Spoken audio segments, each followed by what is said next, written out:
hanggang Lunes na lang si Congressman Zaldico para umuwi ng bansa. Ayon sa DOJ, kasalukuyang nasa Europe ang kongresista. Narito ang express report ni Gio Robles.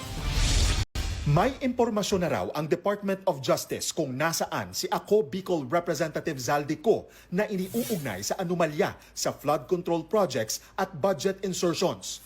As a European, Spain or France, a lot of text messages are coming in that he's in France. Hihiling ng Blue Notice ang DOJ sa Interpol para ma-monitor ang lokasyon at aktibidad ni Ko. May hanggang September 29 si Ko para umuwi.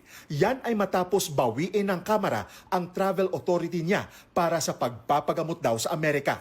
Sa sulat ni Congressman Ko kay House Speaker Boji D, tiniyak niyang babalik siya ng Pilipinas at haharapin ang mga akusasyon sa kanya. Wala raw siyang nakuhang kickback sa mga proyekto ng DPWH. Mariing itinanggi ni Ko ang tila pinalalabas na siya lamang ang nagpasok ng umano'y budget insertions sa 2025 General Appropriations Act. Paliwanag niya, dumaan sa tamang proseso ang bicameral report at ang 2025 budget at parehong inaprubahan ng dalawang kapulungan sa plenaryo.